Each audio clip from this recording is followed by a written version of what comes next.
30 अप्रैल को टेकामेटा और काकुर के जंगलों में पुलिस ने 10 माओवादियों को मार गिराने का दावा किया था और इस दावे के बाद जो है टेकामेटा गांव के आदिवासी एकजुट हुए और 1 मई को सरकार के खिलाफ मोर्चा खोलते हुए मीडिया को यह जानकारी दी कि जो लोग मार दिए गए वे आदिवासी थे 4 लोग और 6 लोग माओवादी थे।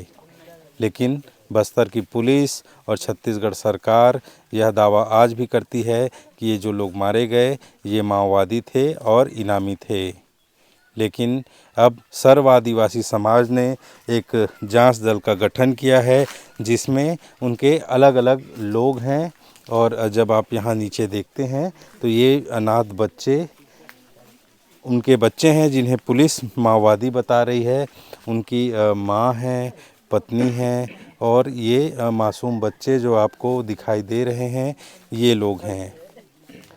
हमारे साथ सर्व आदिवासी समाज की पदाधिकारी हैं मैनी कसलाम जी और वो आज इस गांव में आई हैं। उन्होंने अलग अलग लोगों से बातचीत की और जहां पर मुठभेड़ की बात कही जा रही है उस घटना स्थल का दौरा किया। काफ़ी दूर पैदल उन्हें जाना पड़ा लेकिन ये सारे लोग घटना स्थल पर गए हैं और उसके बाद अभी मीडिया से बातचीत कर रहे हैं। क्या पाया आपने जब आप लोगों से मिली, उनके परिवार से आपने बातचीत किया तो क्या कुछ पाया? क्या दस्तावेज है इनके पास जो ये बताते हैं कि ये एक आम आदिवासी हैं, माओवादी नहीं हैं? देखिए, यहाँ पर जब हम लोग टेकामेटा गांव में आए और यहाँ पे जब परिजनों से हमें मिलने का सौभाग्य प्राप्त हुआ तो हमने इनसे बातचीत की, रूबरू किए और इनसे पूरी जानकारी हमने लेने के बाद हमें पूरा पता चला कि ये मतलब ग्रामीण हैं और घर परिवार चलाने वाले हैं और गांव के हैं और इनके पास तो सारे डॉक्यूमेंट्स है। डॉक्यूमेंट्स के सिवा उनके पास उनके बाल बच्चे हैं, छोटे छोटे सारे चीज़ है उनके पास। तो हमें बस यही है कि मुठभेड़ के नाम से हम आदिवासी को ही शासन मारते हैं तो हमें दिल अखरता है और दुख है कि जब भी मुठभेड़ होता है तब शासन नक्सलियों के नाम से हमें आदिवासी को नक्सली साबित करते हैं। सरकार का जो दावा है, बस्तर पुलिस ये दावा कर रही है कि जो 10 लोग मारे गए वे सभी माओवादी थे, लेकिन आप लोग कह रहे हैं कि जो 6 लोग थे वो तो माओवादी थे मगर जो 4 लोग हैं वो आदिवासी हैं। अब सरकार मानने को तैयार नहीं है, पुलिस मानने को तैयार नहीं है, ऐसे में आप लोगों के पास क्या रास्ता बचता है? शासन तो मानने के लिए तैयार नहीं है। जब मुठभेड़ होता है तो अगर नक्सलवादी लोगों को नहीं मिलते हैं तो आदिवासी जो खेत खलिहान में या तो पहाड़ी घूमने जाते हैं। हमारे तो पूर्वजनक से जो रीति रिवाज है कि हम खेतों में काम करना, जंगलों में घूम के जड़ी माने जंगली जो भी मतलब सब्जी हो चाहे कुछ भी हो ऐसा ढूंढ ढांड के ला के खाने वाले लोग हैं। ऐसे अगर जंगल में गश्त के दौरान मिलते हैं तो फर्जी मुठभेड़ में मारते हैं और नक्सली घोषित कर देते हैं। हम जब इंसाफ के लिए जाते हैं तो नक्सली बताते हैं तो हम जाए तो जाए कहाँ? बस्तर के ये जो घने जंगल हैं, इस जंगल में आदिवासी भी रहते हैं, माओवादी भी रहते हैं और इन दोनों के बीच एक बारीक सा अंतर है जिसको ये सरकार और जो सुरक्षा बलों के जवान हैं ये समझ नहीं पा रहे हैं। ऐसा महसूस होता है आपको? देखिए, माओवादी कहाँ रहते हैं हमें उसका हम नहीं बता पाएंगे, लेकिन जो हमारे जो आदिवासी नहीं, हैं, लेकिन जो मुठभेड़ की घटनाएं होती हैं वो जंगलों में होती हैं, वो शहर में नहीं होती। जंगलों के बीच मुठभेड़ की घटनाएं होती हैं, चाहे वो सुकमा जिले का जंगल हो, दंतेवाड़ा, बीजापुर, कांकेर, नारायणपुर, ये जंगलों में ही। और इन्हीं घने जंगलों के बीच में आदिवासियों के गाँव हैं, चाहे वो टेकामेटा हो या कोडूर हो या और कोई गाँव को ले लें आप, हाँ, या बीना गुंडा जैसे गाँव को ले लें।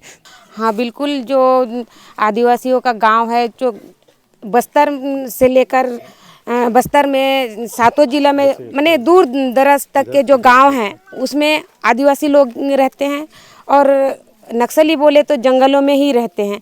जब गश्त निकालते हैं पुलिस फोर्स हो चाहे डीआरजी जवान हो तो कहीं ना कहीं हमारे आदिवासी भी जंगलों में घूमते फिरते मिलते हैं।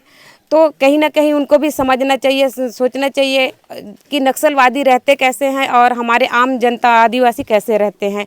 तो समझ नहीं पाते हैं और समझ पाने के बावजूद भी वो अपने नाम कमाने के लिए हमारे जो आदिवासी निर्दोष आदिवासी रहते हैं उनको पकड़कर फर्जी इनकाउंटर करके मार के नक्सली साबित कर देते हैं। प्रमोशन के चक्कर में ये मुठभेड़ की घटनाएं बढ़ी जिसमें आम आदिवासी मारे जा रहे हैं। हमें ऐसा लगता है क्योंकि अभी जो फिलहाल जनवरी से लेकर अब तक के कई घटने घटे हैं, उसमें कई हमारे आदिवासी निर्दोष आदिवासी मारे गए हैं और उसे नक्सली साबित किए हैं। तो देखिए, बस्तर में नक्सलवाद को ख़त्म करने की बात कही जा रही है। बीजेपी की केंद्र सरकार, राज्य सरकार ये दावा कर रही है कि अगले 2 सालों में जो माओवाद है उसका खात्मा हो जाएगा। और सुरक्षा बलों का दावा है, राज्य के गृह मंत्री विजय शर्मा का दावा है कि हम तेज़ी से अभियान तेज करके आक्रामक तरीके से माओवादियों से निपट रहे हैं। और उन्होंने माओवादियों को बातचीत का भी ऑफ़र किया है कि आप जैसे भी चाहें आप हमसे बातचीत कर सकते हैं, या तो आप वीडियो कॉलिंग के माध्यम से बातचीत करें। उनके लिए ईमेल आईडी जारी की गई है, गूगल फॉर्म जारी किया गया है। और दूसरी ओर जो कथित माओवादी हैं वो ये कह रहे हैं कि सरकार की मंशा ठीक नहीं है, बातचीत के लिए माहौल नहीं है, अनुकूल माहौल बनाया जाए। ये तो माओवादियों की बात है, लेकिन अब गांव वालों की बात सुनिए। उनके लिए जंगल में माहौल बिल्कुल भी अनुकूल नहीं है। एक आदिवासी जंगल जाता है अपने लोगों के साथ में गोटा पंडुम त्यौहार मनाने, जो एक उनकी प्रकृति को लेकर ये पूजा पाठ करते हैं और जंगल में मारे जाते हैं। अब उसके बाद उनके पीछे बच जाते हैं ये तमाम लोग। ये आदिवासी हैं टिकामेटा गांव के, जो पहले कभी काकूर में रहते थे और भूखमरी, गरीबी और बीमारी से बचने के लिए इन्होंने टिकामेटा गांव में बसना उचित समझा अपने गांव को छोड़कर। और इनके पति मार दिए गए, बच्चे मार दिए गए। तो ये लोग कहाँ जाएं? ये किससे मांग करें कि इनकी सुनवाई हो कहीं? अभी आपके पति को मार दिया गया ऐसा आप बता रही थी, तो अभी आपकी क्या स्थिति है? आप कैसे अपना घर परिवार चलाएंगी, बच्चों को कैसे पालेंगी? चिंता होती है इस बात की? हिंदी नहीं बोल पाते ना? तो देखिए, वो गोंडी भाषी हैं और गोंडी मुझे नहीं आती, तो ये मेरा दुर्भाग्य है कि मुझे गोंडी नहीं आता और इस वजह से बातचीत में भी दिक्कत है। लेकिन जो साथी हैं हिंदी बोल सकते हैं उनसे हम बात करते हैं। अजीत भाई, आप बता रहे थे, क्या पाया आप लोगों ने जब आप लोगों ने इन लोगों से काफ़ी लंबे समय तक की बात की? अभी कैसी है इनकी ज़िंदगी? देखिए, हमारा जो सर्व आदिवासी समाज का दल यहाँ आकर देखा, जो 30 अप्रैल की जो घटना है जिसमें 4 हमारे निर्दोष ग्रामीण मारे गए हैं, वो फर्जी है। फर्जी इसलिए हमने इस टिकामेटा गांव के सरपंच महोदय, जो ताड़वेली पंचायत में आता है, उस सरपंच महोदय से मिला। सरपंच महोदय से मिलने के बाद उनसे भी ये मिला कि उनके पास भी जो गवर्नमेंट का रिकॉर्ड होता है, जैसे राशन, अभी राशन कार्ड बनाने का सर्वे हुआ, वो लिस्ट में उनका नाम है। सरपंच महोदय भी बता रहे हैं कि डेली हमारे यहाँ से राशन सरकार का जो लाभ है वो ले रहे हैं, और आज पुलिस इनको नक्सली बता रही है। ये सरपंच से भी सुनना मिला। और हमने उन मृतकों के परिजनों से मिला। उनके बच्चे हैं, पत्नियां हैं, किन्हीं के माँ हैं, पिता भी हैं। सरकार को तो ये बात मान लेनी चाहिए। उनके बाल बच्चे जब सामने मीडिया के सामने है या कोई जांच दल पहुंच के सरकार को पूरा रिकॉर्ड दे रही है, तो इससे साबित होता है कि वो आम ग्रामीण हैं, गांव के रहने वाले हैं। तो सरकार को समझ आनी चाहिए। और जो अभी इनकी पारिवारिक स्थिति है, घर में कमाने वाले सिर्फ वही 4 व्यक्ति थे, अलग अलग घर के। आज पत्नियों का हमने ये हाल भी देखा, तो लगभग 26 दिन हो गया तो इनका हाल बेहाल है।